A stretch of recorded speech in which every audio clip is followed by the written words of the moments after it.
Hi guys, ito nga pala yung buong detalye paano ko niluto yung ginataang gulay. Ayan, halo-halo yung mga iba't ibang klase ng gulay.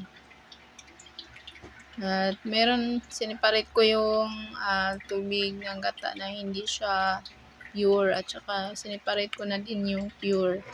Una, sa pagluto, ginamit ko yung hindi siya masyadong pure at saka nilagay ko yung kalabasa, yung gabi, at saka yung iba pa. Next naman, nilagay ko yung sayote, tapos garbanzos.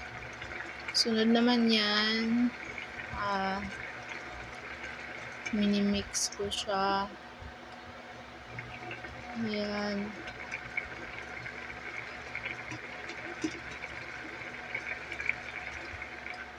Tinakpan ko naman ulit yan. Ayan. Maganda siya tingnan kasi meron siyang turmeric. May nilagay ako niyang turmeric para maganda din kasi yan sa katawan. Para sa ayan. Diba? Ang ganda niya tingnan. Tapos, yun, hinalo ko na din yung shrimp. Natanggal na po yung lansa niyan. Inalis ko na. Tapos, na ano na yan. Tinanggal ko na din yung skin. Then, tinakpan ko ulit. Tapos niyan, malapit na siya maluto. Nilagay ko naman yung broccoli.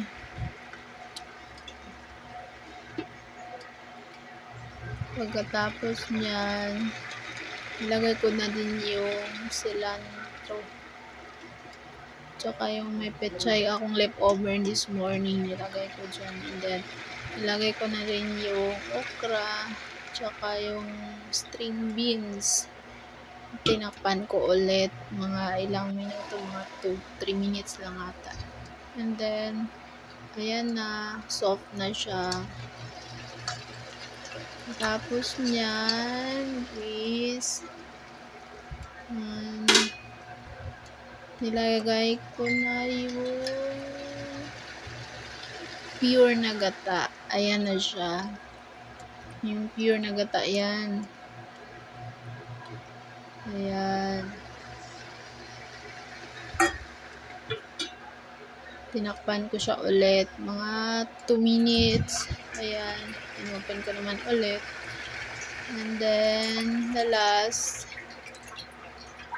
niyan is ilagay ko yung malunggay. Marami yung malunggay kasi paborito ko yung malunggay na yan eh.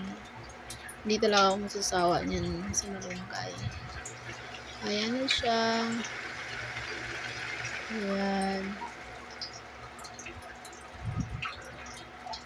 Ayan, sobrang dami kaya natanggalan siya. At tapos naman yan,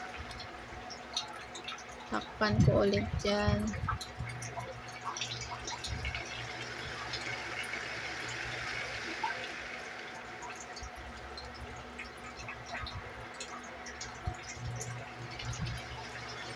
Simple lang namang luto na to eh. Kahit sino, kahit bata nga marunong magluto nito.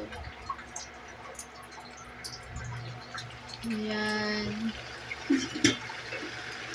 Tapos niyan, i-press ko siya para mag-absorb yung tubig kasi hindi ko siya nilagyan ng maraming gata kasi mas masarap kasi yung hindi sobrang dami yung tubig niya.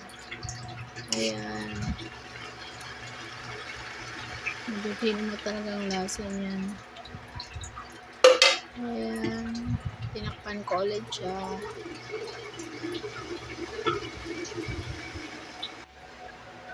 Ayan, 2 minutes. Ayan na siya.